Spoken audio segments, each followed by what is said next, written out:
প্রিয় স্টুডেন্টস, আজ আমি তোমাদের ক্লাস 11-এর প্রথম সেমিস্টারের যে দ্বিতীয় ইউনিটটা রয়েছে, পৃথিবীর উৎপত্তি এবং ভূ অভ্যন্তর ভাগ।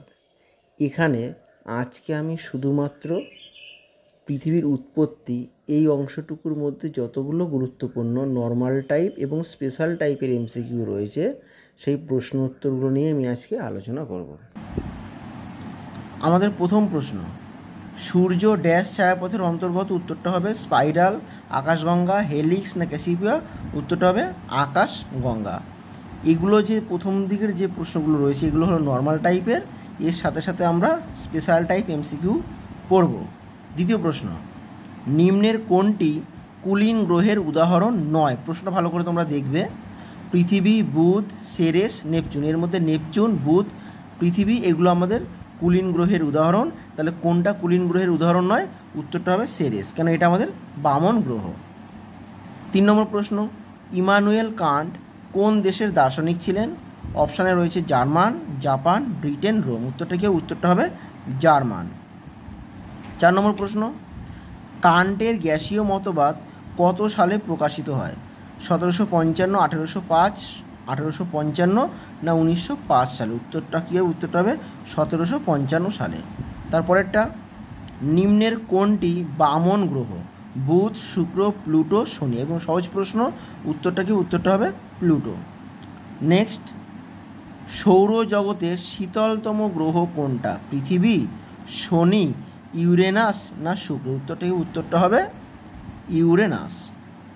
7 নম্বর প্রশ্ন, পৃথিবীর সৃষ্টির বৈজ্ঞানিক বা আধুনিকতম ধারণা হলো নিম্নের কোনটা?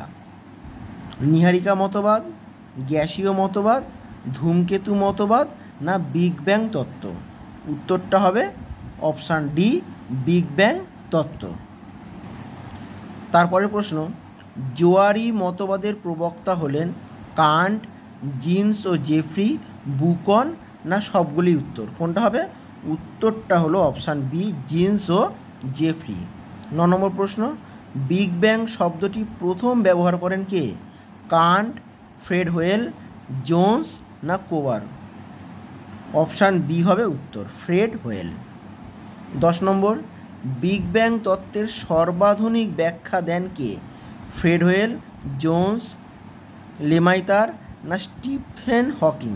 উত্তর হবে অপশান ডি, স্টিফেন হকিং। তারপরের প্রশ্ন, মহাবিস্ফোরণের আগে যে অকল্পনীয় ক্ষুদ্র অতি ঘন উত্তপ্ত বিন্দু ছিল তার নাম কি? পোলারিটি, নেবুলা, সিঙ্গুলারিটি না পরমাণু? উত্তরটা হবে অপশান সি, সিঙ্গুলারিটি। 12 নম্বর প্রশ্ন, a brief history of time বইটির লেখক কে? উইলসন, স্টিফেন হকিং, কান্ট না সুইডেনবার্গ? উত্তর হবে অপশান বি, স্টিফেন হকিং। 13 নম্বর প্রশ্ন, বিগ ব্যাং তত্ত্ব সম্পর্কে সর্বপ্রথম আলোকপাত করেন কে? স্টিফেন হকিং, জর্জ লেমেত্রা, কান্ট না ফ্রেড হোয়েল? উত্তরটা হবে জর্জ লেমেত্রা। 14 নম্বর প্রশ্ন, পৃথিবীর উৎপত্তি সম্পর্কে সর্বপ্রথম মতবাদ দেন কে? নিউটন, জিন্স, কান্ট না জেফ্রি? উত্তর হবে option C, Kant, Immanuel Kant. 15 নম্বর প্রশ্ন, মহাবিস্ফোরণ তত্ত্ব অনুসারে নক্ষত্রগুলির জন্মের আঁতুড়ঘর বলা হয় কাকে? ছায়াপথ, নীহারিকা, সূর্য না গ্রহাণুপুঞ্জ? উত্তর হবে অপশান বি, নীহারিকা। পরের প্রশ্ন 16 নম্বর, এটা স্পেশাল টাইপের এমসিকিউ, স্তম্ভ মেলাও। একদিকে আছে কান্ট, জিন্স ও জেফ্রি, ফ্রেড হোয়েল আর ল্যাপ্লাস। এদিকে আছে নীহারিকা মতবাদ, গ্যাসীয় তত্ত্ব, জোয়ারি তত্ত্ব, বিগ ব্যাং শব্দের প্রবক্তা। তাহলে দেখি কোনটা কার সাথে মিলছে। কান্ট কোনটা হবে? কান্ট হবে আমাদের গ্যাসীয় তত্ত্ব।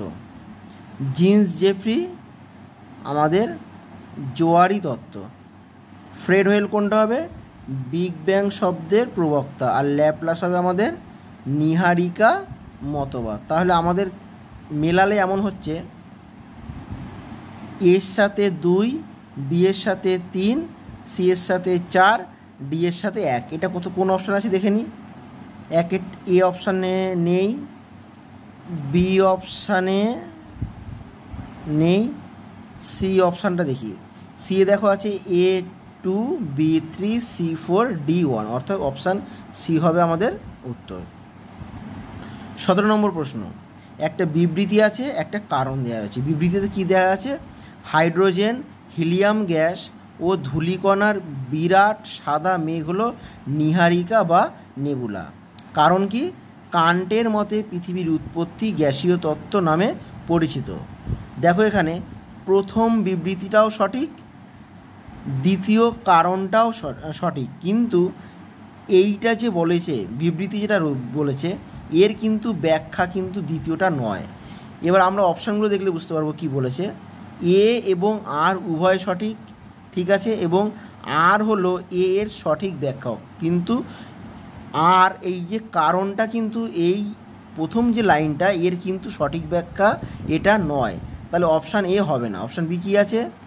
এ এবং আর উভয় সঠিক, কিন্তু আর এ এর সঠিক ব্যাখ্যা নয়, অর্থাৎ অপশান বিতে একদম সঠিক কথাটাই বলেছে, তাহলে অপশান বি হবে সঠিক উত্তর। আর সি আর ডি আমাদের দেখারই দরকার নেই, আমরা উত্তর পেয়ে গেছি।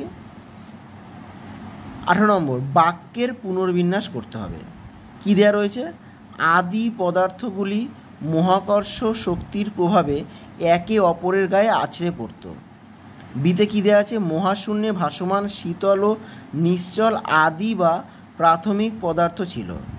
সংঘর্ষের ফলে উত্তপ্ত ও ঘূর্ণনের সৃষ্টি হয়, এক বিশাল উত্তপ্ত গ্যাসীয় পিণ্ড বা নেবুলার সৃষ্টি হয়। এটাকে আমাদের কী আছে? উল্টাপাল্টা সাজানো আছে, এটাকে আমাদের সাজিয়ে পরপর লিখতে হবে।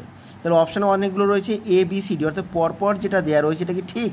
তারপর কী রয়েছে? ডি সি বি, অর্থাৎ নিচের থেকে উপর দিকে, এটা ঠিক না? সিতে আছে বি এ সি ডি, এটা ঠিক না? এ বি ডি সি, কোনটা ঠিক?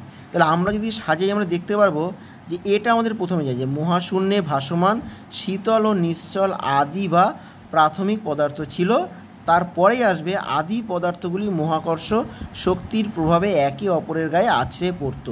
তারপরে অপশান সি, সংঘর্ষের ফলে উত্তাপ ও ঘূর্ণনের সৃষ্টি হয় এবং এক বিশাল উত্তপ্ত গ্যাসীয় পিণ্ড বা নেবুলার সৃষ্টি। অর্থাৎ অপশান সিতে যেটা দেওয়া রয়েছে এটা হবে তোমাদের সঠিক উত্তর। অর্থাৎ পরীক্ষার সময় তোমাদের এটা হয়, এই প্রশ্নটা না দিলেও হয়তো অন্য প্রশ্ন এরকম পরপর 4টে বা 5টা এরকম লাইন তুলে দেবে, ওই লাইনগুলোকে তোমাদের পরপর সাজাতে হবে। অর্থাৎ তুমি যদি ক্লাসের বইটা খুব ভালো করে না পড়ো তাহলে আমার মনে হয় এই প্রশ্নের উত্তর তুমি করতে পারবে না।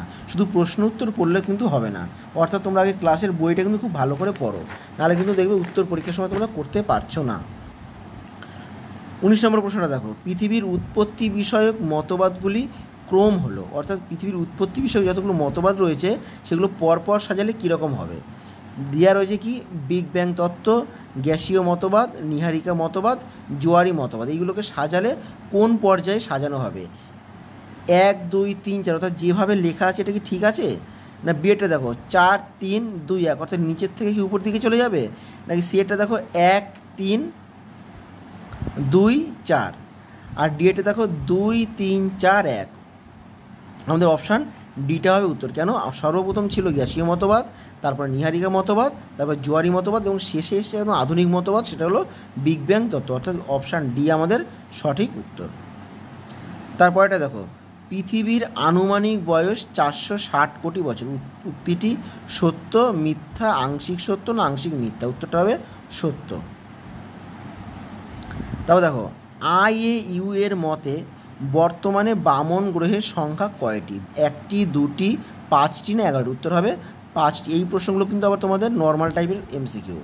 পরেরটা দেখো, সঠিক ভেনচিত্রটি নির্বাচন করো। কী কী আছে? মহাবিশ্ব, মহাবিশ্ব থেকে নক্ষত্র, নক্ষত্র গ্রহ এবং বামন গ্রহ, এই 4টে আমাদের পরপর দেওয়া রয়েছে। এখানে যে ভেনচিত্রগুলো দেওয়া রয়েছে এর মধ্যে কোনটা সঠিক বলে মনে হচ্ছে? প্রথমে দেখো 1 2 3 4টে গোল করা রয়েছে, এখানে একটা গোলের মধ্যে আর একটা গোল, তার মধ্যে একটা ছোটো গোল করা আছে, এখানে পাশে একটা গোল করা আছে, আর এখানে এই বড় একটা গোল, তার মধ্যে একটা, এদিকে একটা বড় গোল, তার মধ্যে একটা। তাহলে এই ভেনচিত্রগুলো দেওয়া রয়েছে। এই যে লেখা রয়েছে মহাবিশ্ব, নক্ষত্র, গ্রহ, বামন গ্রহ, যদি এদের সম্পর্ক আমরা দেখি তাহলে কোন চিত্রটা এর মধ্যে সঠিক?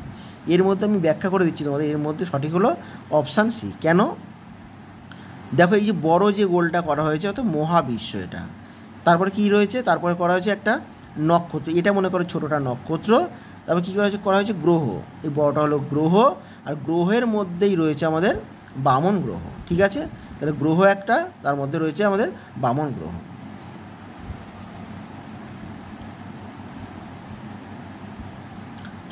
23 নম্বরটা দেখো, কৃষ্ণ গহ্বর বা ব্ল্যাক হোল এর মাধ্যমে সৃষ্টি হয়েছে। কৃষ্ণ গহ্বর বা ব্ল্যাক হোল ড্যাশের মাধ্যমে সৃষ্টি হয়েছে। ছোট গ্রহ, নীহারিকা, বামন গ্রহ না সুপারনোভা? এর মধ্যে উত্তর হবে অপশান ডি, সুপারনোভা। তারপরের প্রশ্নটা আমরা দেখব কী আছে। যদি কোনো প্রশ্ন বুঝতে অসুবিধা হয় তোমরা কমেন্ট করে জানাতে পারো, আমি সেটা ব্যাখ্যা করে দেবো আবারও তোমাদের জন্য। একটা এখানে ছোট্ট করে একটা উদ্ধৃতি তুলে দেওয়া হয়েছে, তারপর একটা প্রশ্ন আছে কি আমি একটু পড়ে দেখি। যে বিগ ব্যাং তত্ত্বে বলা হয়েছে 1370 কোটি বছর আগে মহাবিশ্বের সমস্ত বস্তু ও শক্তি প্রচণ্ড তাপ, চাপ ও অতি উচ্চ ঘনত্ব, অসীম ভরের সঙ্গে একটি স্থানে অতি ক্ষুদ্র বলের আকারে পুঞ্জীভূত ছিল। এই অকল্পনীয় অতি ক্ষুদ্র বিন্দুকে শূন্য ঘনমানতা বা সিঙ্গুলারিটি বলে। প্রশ্ন কী দেওয়া রয়েছে, শূন্য ঘনমানতা বা সিঙ্গুলারিটি নিম্নের কোন তত্ত্বের সঙ্গে সম্পর্কযুক্ত? নীহারিকা মতবাদ, জোয়ারি মতবাদ, বিগ ব্যাং তত্ত্ব না সবগুলি? উত্তর কী হবে? উত্তর হবে বিগ ব্যাং তত্ত্ব। প্রথমেই দেখো বলা রয়েছে বিগ ব্যাং তত্ত্বে বলা হয়েছে বলেই কিন্তু লাইনটা তুলে দেওয়া রয়েছে। তাহলে এরকম তোমাদের পরীক্ষার সময় লাইন তুলে দেবে, সেটা তো ভালো করে পড়তে হবে, তার মধ্য থেকে প্রশ্ন থাকবে, তার তোমাকে উত্তর করতে হবে। লাস্ট প্রশ্ন আমাদের, নিম্নের কোনটি বেমানান, মানে কোনটা অন্যের সাথে মানে একই রকম মনে হচ্ছে না, অর্থাৎ আলাদা মনে হচ্ছে, কোনটা? নীহারিকা মতবাদ, বিগ ব্যাং তত্ত্ব, জোয়ারি তত্ত্ব, গ্যাসীয় মতবাদ। এর মধ্যে দেখো নীহারিকা মতবাদ, জোয়ারি তত্ত্ব, গ্যাসীয় তত্ত্ব তিনটে একই রকম, খালি বিগ ব্যাং তত্ত্বটা হলো আধুনিক তত্ত্ব, বাকি তিনটে আমাদের ধ্রুপদী তত্ত্ব। তাহলে এই বিগ ব্যাং তত্ত্বটা হবে উত্তর। তাহলে আমরা এই 25টা এমসিকিউ আজকে কমপ্লিট করলাম। এরপরে এই ইউনিটের যে পরের অংশটুকু রয়েছে অর্থাৎ ভূ অভ্যন্তর ভাগ, এটা আমরা পরবর্তী সময়ে আলোচনা করে দেবো। সকলে ভালো থাকো, সুস্থ থাকো।